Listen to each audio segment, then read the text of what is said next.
Mother's Day, tapos na yung Father's Day, ngayon Grandparents Day naman. Pagkatapos ng Grandparents Day, Pastor's Appreciation Day. Hindi nawawala ang pag-recognize ng ating Panginoon yung kanyang nilikha. Kaya dapat madala-dala kayong good news lagi. Bukod sa cake, meron kayong mabuting balita, meron kayong Word of God. Nadala-dala. Ang dapat alam nyo yung mission ng church. Nakatatak yan sa isip at puso ninyo. Para maging masaya kayo. Para nagkagalak kayo. Kasi ang Diyos pagagalakin ka eh. Ang Diyos bibigyan ka talaga ng talagang pagpapala. You are going to succeed. You are going to succeed. You know why? Because God is with you. Amen. God is with you. God is in you.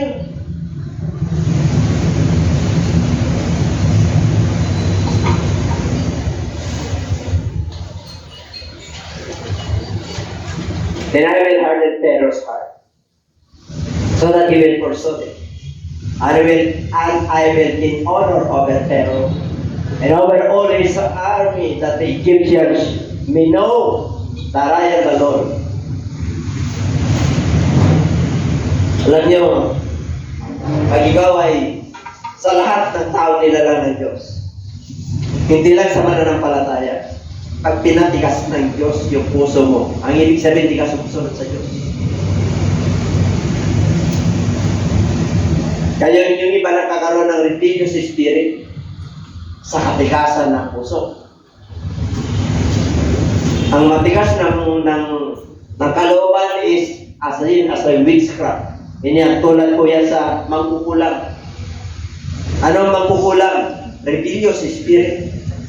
Walang pinipili. Bad thoughts, bad words, bad heart. Kung ano yung lumalabas sa kanyang puso, sa kanyang isip, yun ang nabubutawi sa kanyang bibig. Okay? In the abundance of the heart, the mouth speaketh. If you have the Word of God abundantly, meditating His Word day and night, then, ang ganda, masagana ka sa Diyos. Kaya walang kasaganaan ng mga tao eh. Bakit tuyo? Kung magpuri.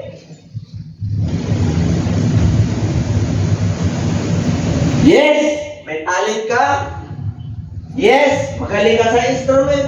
But where is the Word of God? Did you know why Jason rejected God? Because he denied the Word of God. Don't deny the Word of God. You want good success in the ministry? Gagawin ng Lord para sa iyo. Pero huwag mong kalilimutan ang kanyang salita. Ano sabi ng Lord kay Joshua? Did I not commanded you? Be courageous and never be discouraged. Never be dismayed. Because the Lord is with you. Ano sabi niya? You want good success, Joshua? This book of the law shall not depart out of your mouth. This is the secret weapon. Ibinigay ng Diyos na instruction sa lahat ng tao sa buong mundo. Every races, every tongue. Every human being in this planet Earth, ibinigay ng Diyos yan. Open! Open ang pagpapala ng Diyos. The vineyards of the Lord is wide. Kung gaano sinlawak ito, langit at lupa, kailan kunti lang ang manggagawa ng Diyos. Bakit po? Ang kanilang kayamanan ay panlupa. Dapat mayaman ka na sa lupa, mas masagana ka pa doon sa buhay na walang hanggan. Amen. Para makago forward ka. Yung iba, humihinto eh, sa gitna eh. Hindi na humihinto, tumatalikod. Yun ang ayaw ng Diyos. Yes, may dusty road. Yes, may rough road. Yes, may rocky road. May mga tinik, may mga problema. Pero bumangon ka. Amen. Go forward. Amen? Looking for the blessed hope. Yun ang huwag natin eh. The mark of the high calling of God, there is a price. There is a mark of the high calling of God. May presyo. May halaga. Yung ginagawa natin ay mahalaga. You are valuable in the sight of the Lord. You are more than the sparrows of the air. Hallelujah! Huwag kang mag-alala sa kakainin mo bukas. That is basic needs. Pakakainin ka ng Diyos kahit na wala kang trabaho. Amen. Pakakainin ka ng Diyos kahit na may sakit ka. May gagamitin ng Diyos na mahal ka sa buhay o gobyerno para makainin ka. Kahit sa kanyi ka nakatira. Pakakainin ka ng Diyos. Amen. Kasi pinapakain niya yung mga hayop. Binubuhay niya yung mga alaman. Ikaw pa kaya naniniskaya sa sariling buhay. Amen. Kaya ang lulungkot naman ng mga nilalang ng Diyos, dapat masaya ka. Pag nasa church ka, masigla ka. Maramdaman ng Lord yung pagpuri at pagsama mo. Amen. Nais ng Lord na paglabas natin dito, you will never be the same again. Amen. Yung faith mo araw-araw lumilevel, lumalapit sa presensya ng Lord, lumalalim yung relationship mo sa Kanya. Kami-kami lang ang problema, backward, forward, north, east, west, ang Diyos mo! Diyos natin! Wala, may connection ka. Hindi ka nawawala ng pag-asa. Amen. Ang lakas ng loob mo. Bakit? Because God is with you. Amen. Wherever. Praise God. Kapag nandito na tayo sa church tatalon na tayo pinarating tayo ng Diyos bago tayo dumating rito kung ano ang pinakalala natin. Amen po. Tingnan mo pag kaya huwag niyo na patikasin yung kalooban niyo pagdating sa commandment ng Lord. Palambutin ninyo. Lord, I have decided to follow you, Lord. Amen. Hallelujah. I want to feel your presence. It is privilege to honor you and to worship you, Lord. To serve you, Lord. To obey you, God. In order to get the blessing from the Lord. Talagang makukuha mo. Pipitasin mo na lang. Kaya nangyari sa kanila, mga kapatid, habang matawid po sila. Hindi pumayag yung King of Egypt. Bago niya pinaalis ang mga anak ng Diyos, 10 salot ang binigay niya. Nagkaroon ng tactical, nagkaroon ng mga lason ng tubig, yung pang-10 ang hindi matanggap, kaya pinalis sila. Yung namatay lahat ng panganay, tao na po yun. Pag namatay ang hayop, okay lang. Pag namatay yung mga laman, okay lang. Pero pag namatay, yung nilikha ng Diyos, ayon sa kanyang sariling wangis, hindi okay yun! Kaya minsan masakit ang kalooban natin pagka nawalan tayo ng mga ganun sa buhay. But go on! Go forward! Amen. Kasi alam natin, isang araw kukunin tayo ng Diyos. Pero nakahanda ka. Amen? Nahumarap. You must face the reality. That's real. Amen? Death is real. Sickness is real. Blessing is real. Amen. Curse is real. God is real. Satan is real. Your will is real. May sarili kang will. You have all power. Meron kang power. Binigay ng Diyos yan, regalo. Para gamitin mo sa kalooban niya. Para pagdating ng panahon, ipagsusulit mo yan. Lahat tayo, we are all accountable. Lahat po tayo, hatulan ng Diyos. Haharap po tayo na doon. Hindi po kung Hebrews chapter 14, verse 12. Pwede ako nagkakamali. We are all accountable. Hindi po kung kaya dito mag-serve na. Sabi mo, sir, na tayo, mag-serve na tayo. Serve na tayo. Serve na tayo. Oo, serve na tayo, ha? Ano sabi niya? Sunod, 5. Now it was told the king of Egypt that the people had fled. And the heart of Pharaoh and his servants was turned against the people. Galing na galit. And they said, why have we done this? Pati si King Pharaoh nalabuan Alam niya, namatay ang isa ng anak Ano nangyari sa atin? Bakit natin sila pinalaya? Why we have done this? Bakit yung mga yaman natin binigyan natin sa kanila? Kasi hindi po naroon yung mga tao, yung mga jewels, yung mga gold. Kaya nakalis po sila. Yung mga katin, yung mga antay sila, mga ari-arian. Pinagpala sila naroon, samantalang alipin sila for 400 years. Pero dito, ano nangyari sa atin? Sabi nung hari. And his servants was turned against him. Ito po, galit na galit sila sa paglaya ng mga anak ng Diyos. Bakit po? Wala na silang mga alipin. Sila na ngayon ang maging alipin. Ang mga anak ng Diyos magiging boss na. Bakit po? Yung yaman nila na tuloy dala-dala. Alam niyo po, kayang bigyan ng Lord sa kanyang kapamalaan. Hindi yung paraan mo. That we have Israel. Wala na maglilingkod sa atin. Sunod. And the Lord hardened, kita nyo? Sige na. Pinatigas ulit ng Lord yung puso ng hari. And he pursued the children of Israel. And the children of Israel went out with boldness. Ano raw? May katapangan na. Ang tapang na yung mga anak ng Diyos. Masigla na sila. Bakit sila masigla? May hayo, may jewels, hindi na sila alipin. Kasama nilang Lord. But the king pero hardened his heart. Bakit? Inawalan sila eh. Wala na sila maging alipin. Habulin. Hindi tayo papayag. Alam namin kung saan sila totoo. Mag-exit sila sa Eden. Pagkaling ka sa Eden, mag-exit ka sa dagat.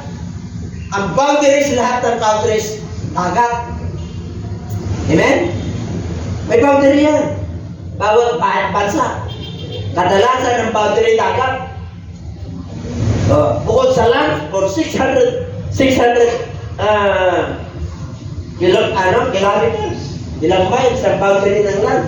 Pagdating doon, bitin. Walang sila magawa. Ano nangyari? Pinatigas ng Lord yung puso ng hari.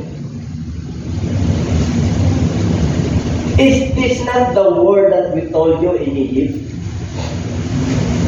Let us alone that we may serve the Egyptians. Basahin natin. Lakasan nyo. Ay, goodness eh.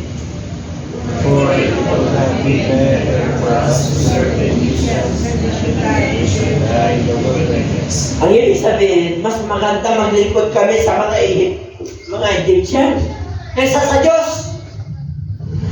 Pag-iserve na inaon ng Diyos doon. To serve God. To serve the living God. To serve the God of Abraham. To serve the God of Isaac. And to serve the God of Jacob. That is the purpose of God. Kasi 400 years po sila ginalipin. 400 years. Mas maganda mamatay na kami sa Egypt. Ito ang sinasabi namin sa inyo, Moses. Sabi ng mga tao, bakit kami dito? Ay, ditiin na eh. Papatay talaga sila. Sunod.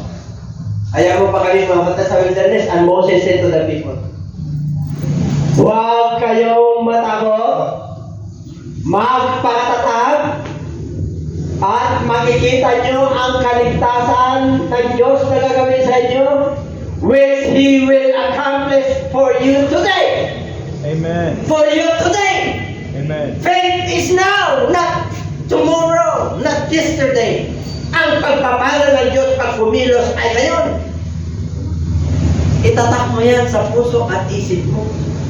Pag nag-usap ang Diyos sa iyo, ngayon, palalaguin ng Diyos yan sa pamagitan ng iyong pananampalataya.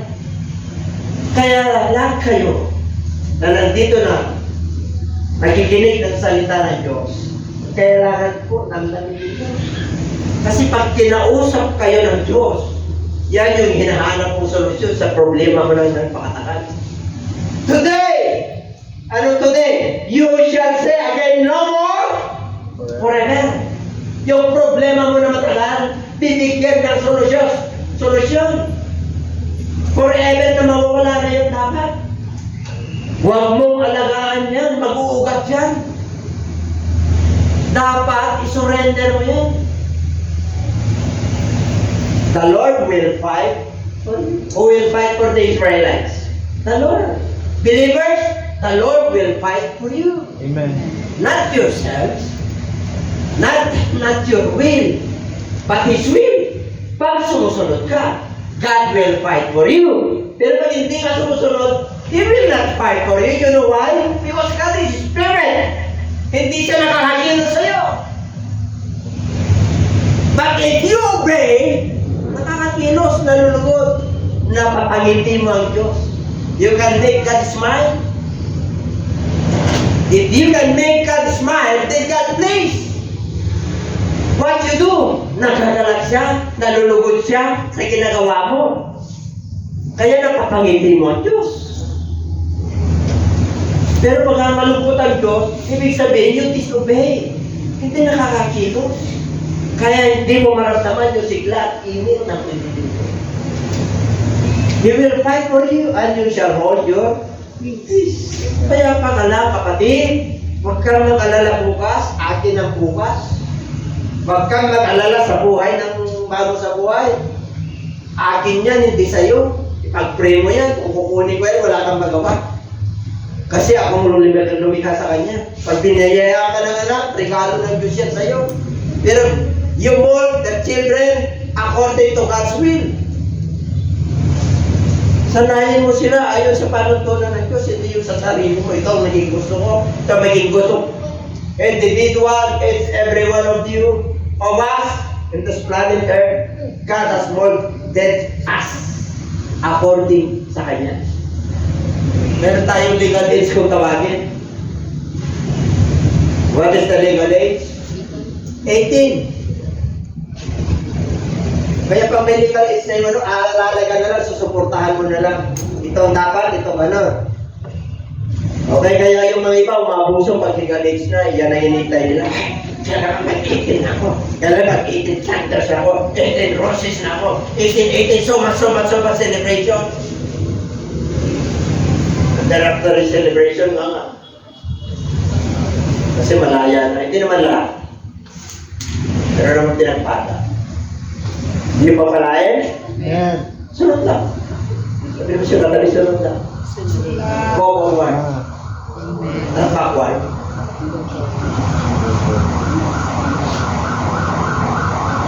And the Lord said to Moses, ito picture nyo. Di ba, 10 commandments? Sabi niya na, grabe, nandiyan yung mga chariots. Hindi naalala ni King Pharaoh, namatay panganay niya eh. Di ba namatay doon?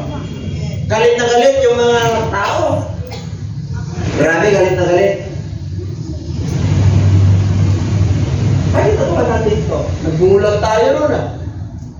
Nakalaya sila eh. Wala na sila. Pati si Moses, nakalimutan niya yung himala naman sa kanya. Sometimes, believers, akala natin wala Diyos sa atin. Pag nandun na yung problema natin, grabe, akala ko talagang titit na eh.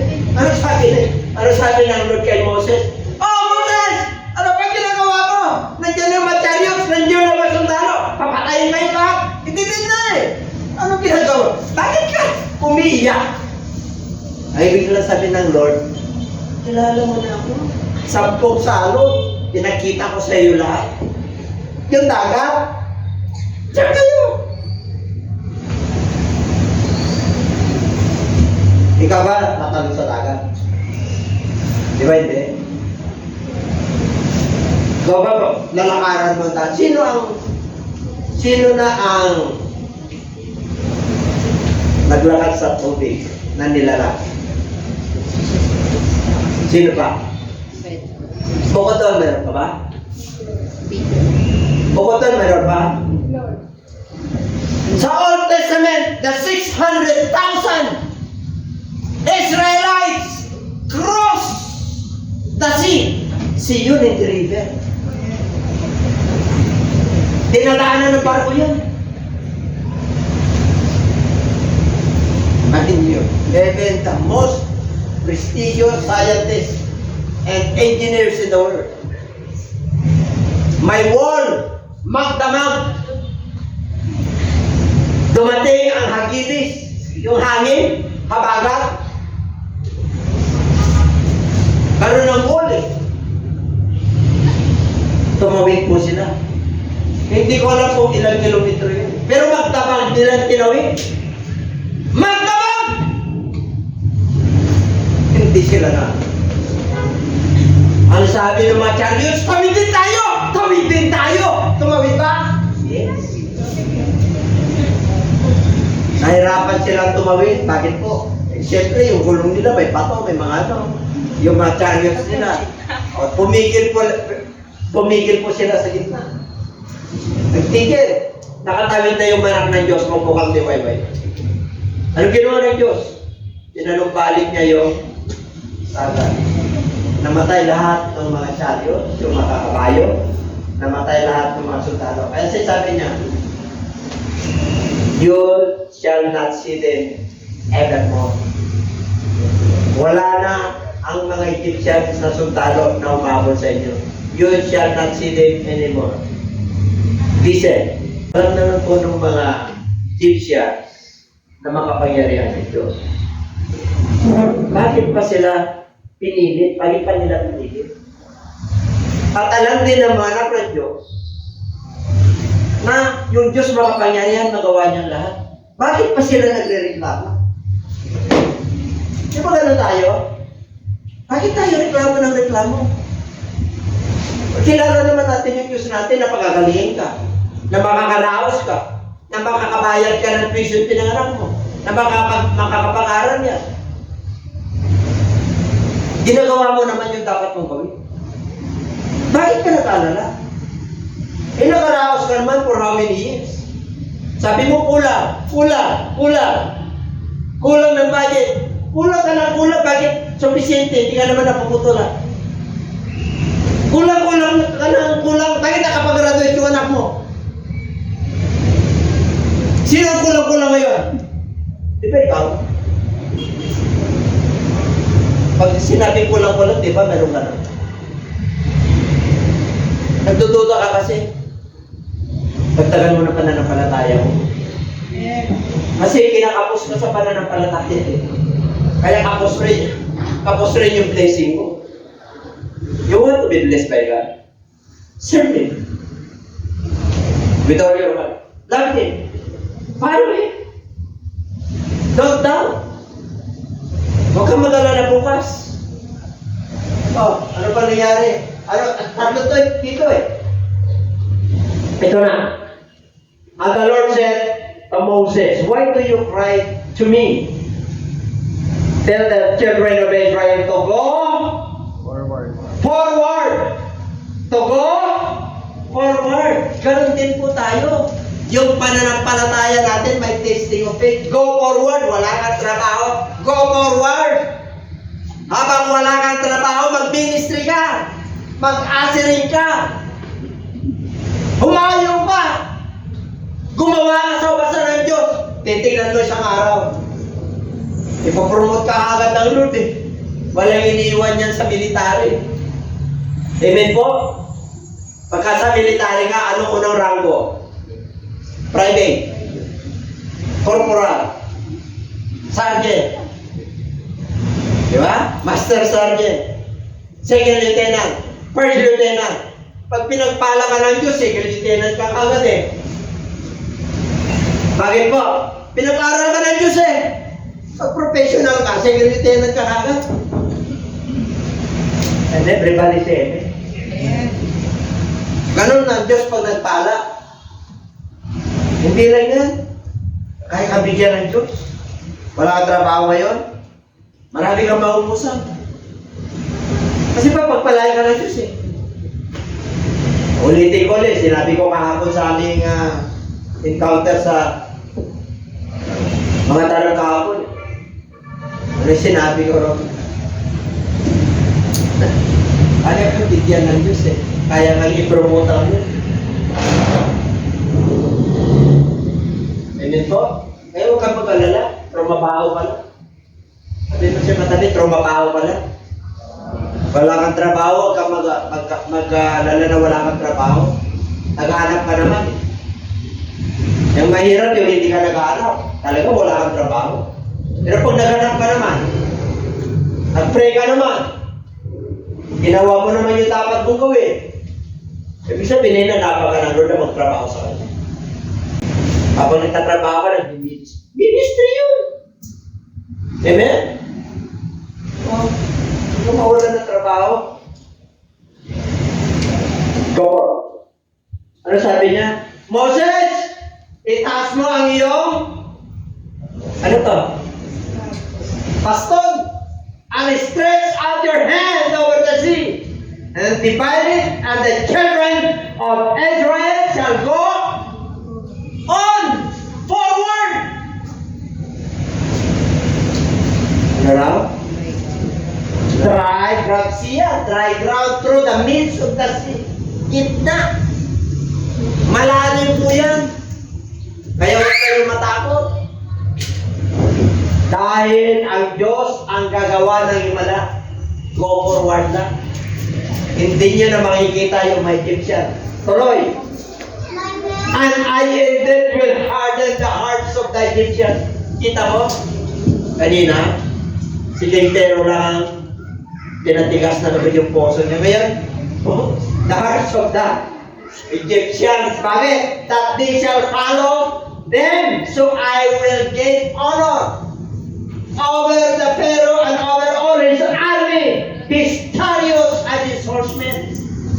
Minsan, ang problema ko ay pinapahintulutan ng Diyos para malugod siya. To gain honor. Bakit po? Pinapasabi ni Moses at saka ni Aaron, ganito ang gagawin ng Diyos, hari. Hayaan mo at palayain mo na yung mga anak ng Diyos para makapaglingkod sila sa wilderness. Saan tayo maglilingkod? Sa wilderness. Alam nyo, minsan, mga mananampalataya, yung ating mga problema, wilderness yan. Pero doon ka maglilingkod ang ating. Doon mo kailangan ng Diyos. Kasi nandun ka sa wilderness na sa problema ka. You are in the midst of trouble. You are in the midst of the problem. Akala mo walang kapayapaan doon. Pero nandun pala Diyos. In the midst of trouble. Yung pala unti-unti, yung ugali mo, tinatapyas. Yung will mo. To gain honor. Para manuwalhati ang Diyos sa buhay mo. Kaya nagkakaroon ka ng matinding problema. Para lumod ka. Hinahanapan ka na ng Diyos ng mas malalim. Para matimbang yung iyong panalangin at paglilingkod. Kasi pag wala kang problema, yung paglilingkod mo, mababaw lang. Pero pag nasa wilderness ka, hanapin mo at lalo kang magtitiwala sa Diyos. Kaya ang the midst of the storm, ano sabi ng Lord sa kanyang malagad? Taga, pumayapang ahangin. Who is this man that even the sea and the winds obey him? Obey the nature. Who is this man? Jesus Christ is not just a man. He's not just made a man. Nung sila po ay nag-ministry, is Lord. Ang Diyos kasi hindi mo makikita. God is Spirit. Pag nakita mo ang Diyos, matay ka. Itong panahon ni Kristo, is the Lord. Siya yung Lord. Kahit na makita mo, hindi ka mamamatay. Amen? Pero ang pag nakita mo spiritual, wala nakakita, wala nakikilala sa iyo. God is Spirit. And he that worship Him must worship Him in Spirit and in truth. Kaya yung iba nag-worship sa Lord, may imagination. Ito, may picture. God is Spirit. Paano kayo mag-worship? Di ba? Kaya dito po, I will gain honor. Pinatigas niya yung kalooban ni King Pero so that he will gain honor. Ano yung, paano nila malalaman? Para ipakilala sa buong Egyptian, sa buong mundo, na yung Diyos ng mga Israel ay buhay. Siya yung Diyos na lumikha sa atin lahat. Sometimes, God allowed us to have a struggle in life. To gain honor. Yan yung tinatawag na problems turn into blessing. Naging matatag yung pananampalataya mo, nagtiwala ka sa Kanya, hindi ka natatakot, nandun yung instruction ng Lord. Hallelujah! Go forward! May problema. Sa likod, sa kanan, sa kaliwa, sa harap, dead end. But God is not dead end yet. Kasi anak ka niya. Remember? Yung footprint in the sand. Yung song doon, nakita niya yung footprint niya sa kanyang panaginip. Ay nakita niya dalawa, apat sila. Sabi dalawa yung footprint niya, dalawa rin sa Lord. Lumalakad sila pareho. Pero nung nakita niya na nasa bangin na siya, nagtaka siya, yung footprint dalawa nila. Nawala na siya. Asan na siya? Binibig siya na Diyos. Ganon kabuti ang Diyos. Kahit na hindi ka sumusunod sa Kanya. Amen? Kasi binibigyan ka ng pagkakataon. Huwag mo nang hintayin ang Diyos. Huwag mo nang patikasin yung kalooban mo na hindi sumunod sa Diyos. Pag pinatikas mo yan, lalong tinigas siya. Magkakaroon ka ng rebellious spirit. Magkakaroon ka ng stubborn heart, matigas ang kalooban. Ayaw na rin yan. Ang matigas ang kalooban, stubborn heart is as sin as an idolatry. Diyos-Diyosan ka. Kung ano yung pagsamba mo sa Diyos-Diyosan, yung bato, may mata hindi nakakita, may tainga hindi nakakarinig, merong bibig hindi nakapagsalita, may puso, walang emosyon. Bato yun. Ganun ka. Kaya matigas ka. Kaya katitigasin ka ng Diyos. Pero pag susunod ka, ay palalabutin ng Diyos yan. Sabi mo siya katabi, sunod na lang tayo. Kasi mahirap putrahin ng Diyos. Sabi mo siya katabi, mahirap putrahin ng Diyos. Mahirap po ito yun. O nasa bangka kayo, mga naglalagkat, mga ingista kayo, huwag niyong kukontrahin yung alon. Mahirapan kayo, hindi kayo makakarating sa pupunta niyo. Sunod ka lang sa alon. Ang ibig sabihin, sunod ka lang sa alon, may blessing ka. Kung minsan malakas ang hangin, sunod ka lang. Malakas na ang hangin, kinukontra mo pa eh. Tugin! Ano? Para matuto ka. Para maging matatag ka. Kaya sabi ng Lord, pag sa mundo ito, don't trust on princes. Don't trust on the treasures of this world. Trust God. And everybody say, amen. Patay sila lahat. Amen. Bayang tugin? O no? Kaya sometimes we have problems. Kahit na madilim yan, may liwanag yan sa dulo. Kahit na may storm yan, ay pakakalmahin ng Lord yan. Kahit na mataas yung problema mo, you can move mountains. As a mustard seed of faith, ay, mountain, go to the other side, go to that side, go to my back. You can move the mountains in your life. Ibig sabihin yung mga problema mo, kaya mong iuso dahil kasama mo. Sabi mo siya katabi, matindi ka. Hindi ka Kaya huwag ka na malungkot. pag kinamaluto. Diba? Yung mga bata, hindi nalulungkot yan eh. Kasi wala pa silang buwan. Kaya kung may kamalayan ka na. Alam mo na yung masama at mabuti. Sapa. Then Moses stretched out his hand over the sea. And the Lord caused the sea to go back by a strong wind and all the night and made the sea to dry land and the waters were divided. Meron pa?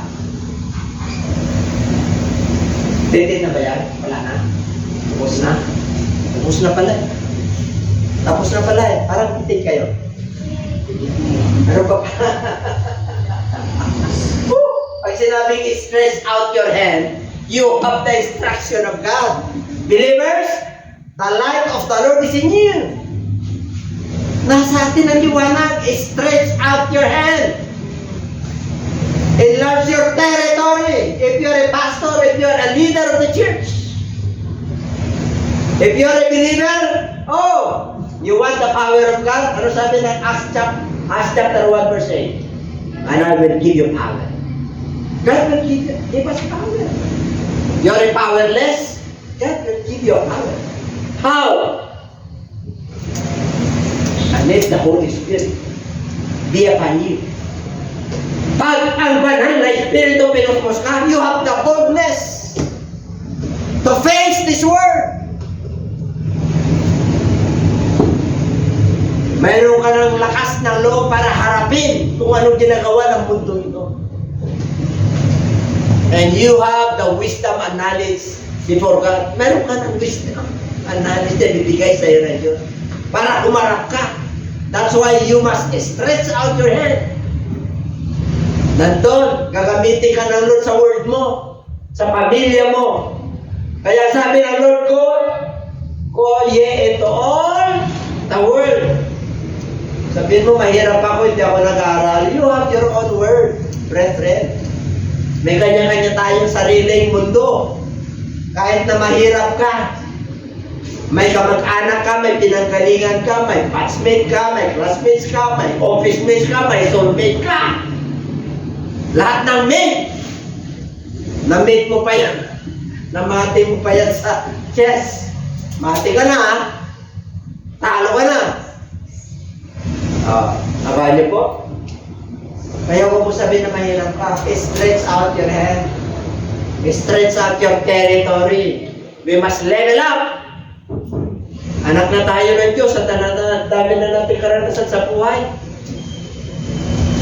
Itong maliit na to, so sama-sama lang tayo. Mapupuno to. Hindi na pupuno. Dahil yung iba na lalamig, o yun, nababawasan pa. Sa karamdaman, sa problema. Minsan puno, minsan wala. Dapat consistent yun. Para umapaw yan, dapat puno ng puno. Tagtag ng tagtag, buon ng buon. Go forward ng go forward. Malulugod ang Diyos. Amen? Pag nalugod ang Diyos, ang problema mo, pera. Hindi mo problema yan. Kasi nalulugod ang Diyos eh. Maraming bulsa ang Diyos eh. Amen. There are many avenues of God to bless you. There are many opportunities outside. Marami. Makita ng Diyos sa iyo, kaya para huwag ka nang mag-alala. Amen po? Sabihin mo sa katabi, huwag ka nang mag-alala.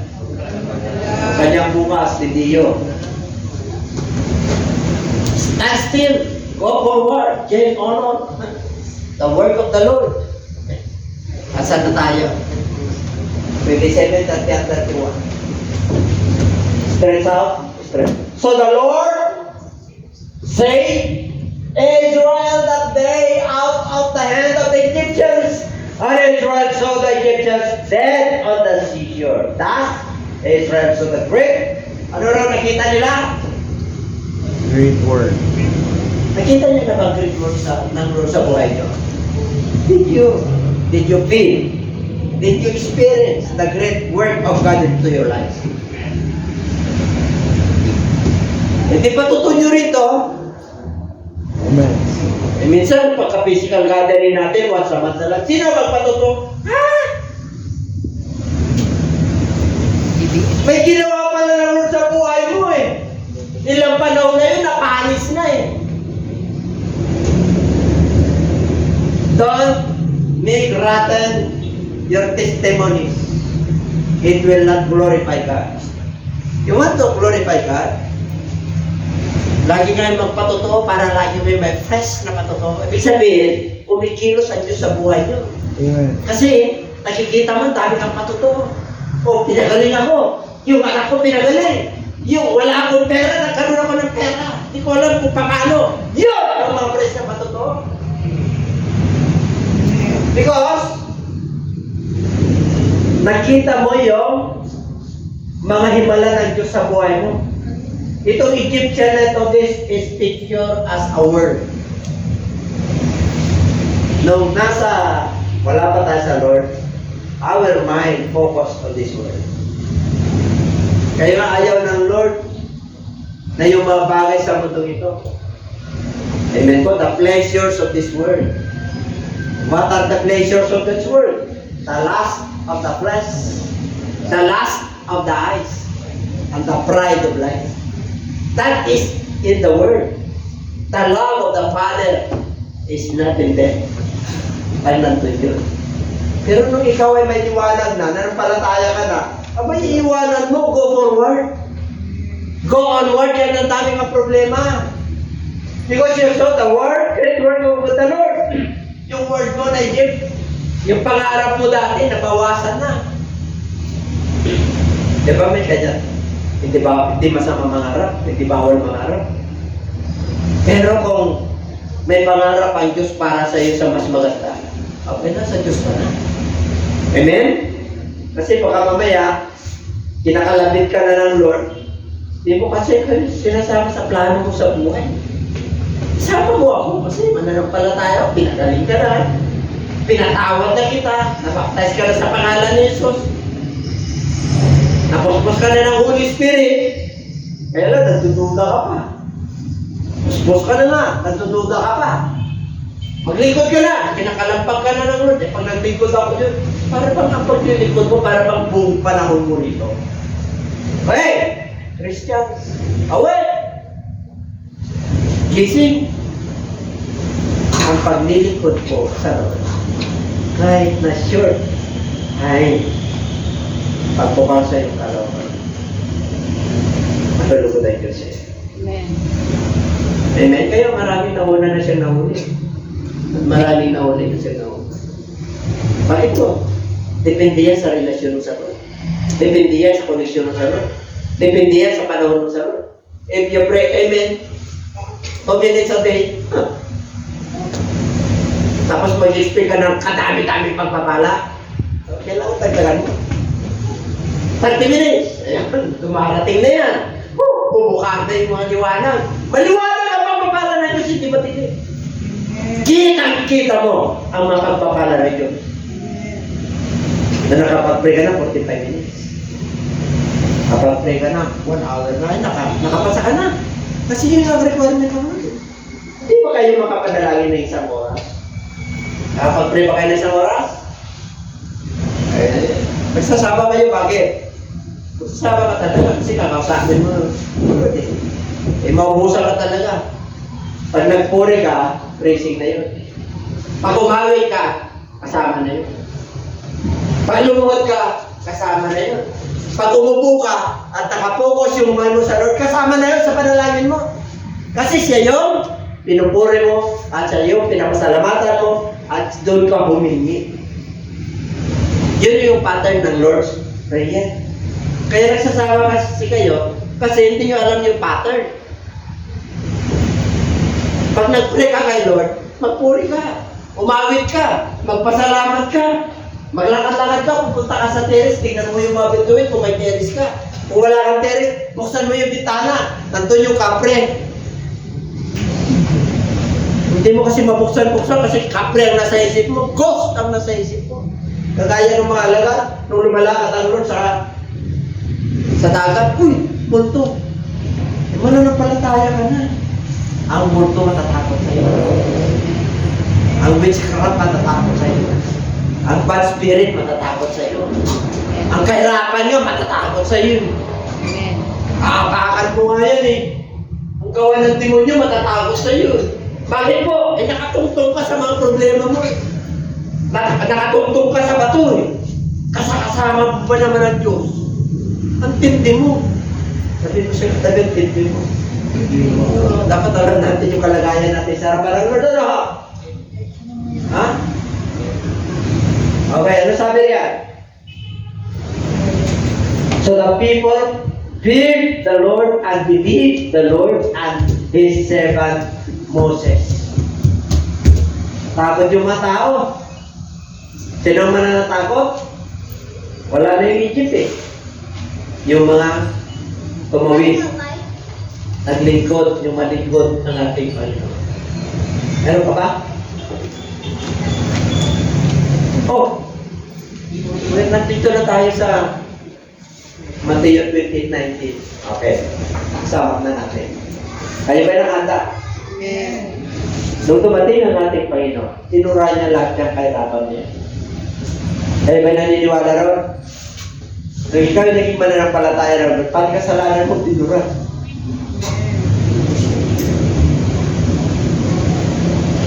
Yung sakripisyo niya sa cross, binayaran ka eh. Tinubos ka ng Lord eh. Ngayon, nung tinubos ka ng Lord at binayaran ka, sino nagmamayari sa'yo? Diyos na, hindi na sarili mo. Hindi na yung boyfriend mo, hindi na yung girlfriend mo. Nung kayo naging mananampalataya, ang nagmamayari sa inyo, Diyos na.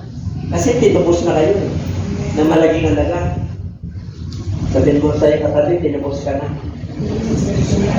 Tinubos ka na. Anong gagawin ng Diyos ngayon? Anong gagawin mo para sa utang? Your gratitude towards God.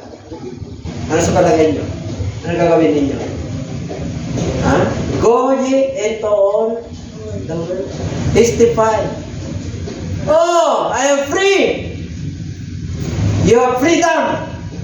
Alam niyo sa mundo ito, may freedom eh. Freedom of speech, freedom of religion, freedom to choose. You have all kinds of freedom!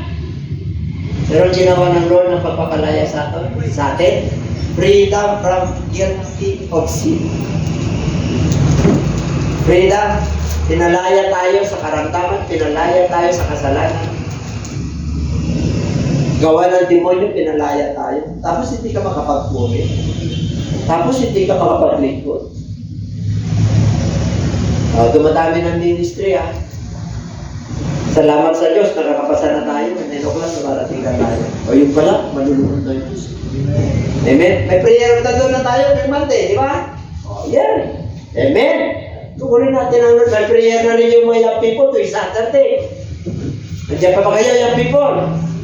Ano ang prayer niyo? Anong oras? 5:30. Dati 5:30 nagagalit kayo. Ngayon kinakausap niyo ng Diyos. Amen. Malulunod ang Diyos. Amen. Kaya kayo mga young people, meron na kayo. Mga contingent leaders, meron na kayo. O, yung mga men's fellowship at saka ladies. Magkaroon tayo ng, maglagay kayo ng ng aming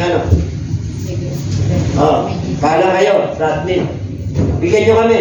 Kaya pala, huwag nyo kami ilalagay sa madaling araw. Mga gabi. Yung hindi kami makatulog. Gabi. Pero may edad na maaga matulog. Na 7.